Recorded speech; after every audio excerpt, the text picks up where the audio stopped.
Nothing can be more frustrating when you sit down to watch one of your favorite programs on Steam app and you run into issues streaming it. Well, in today's tech video, I'm going to show you how to fix Steam app if it isn't working on your Sceptre Smart TV.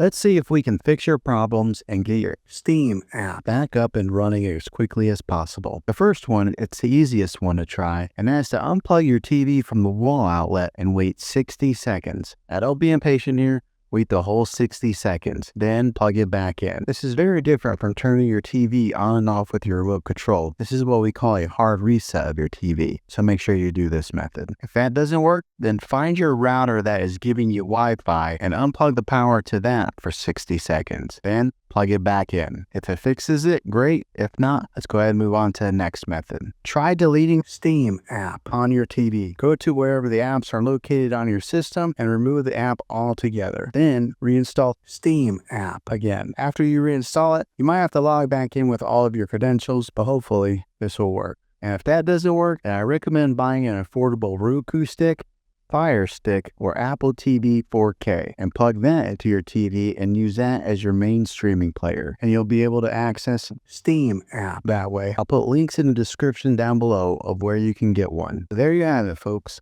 If this video was helpful, go ahead and click a thumbs up on it.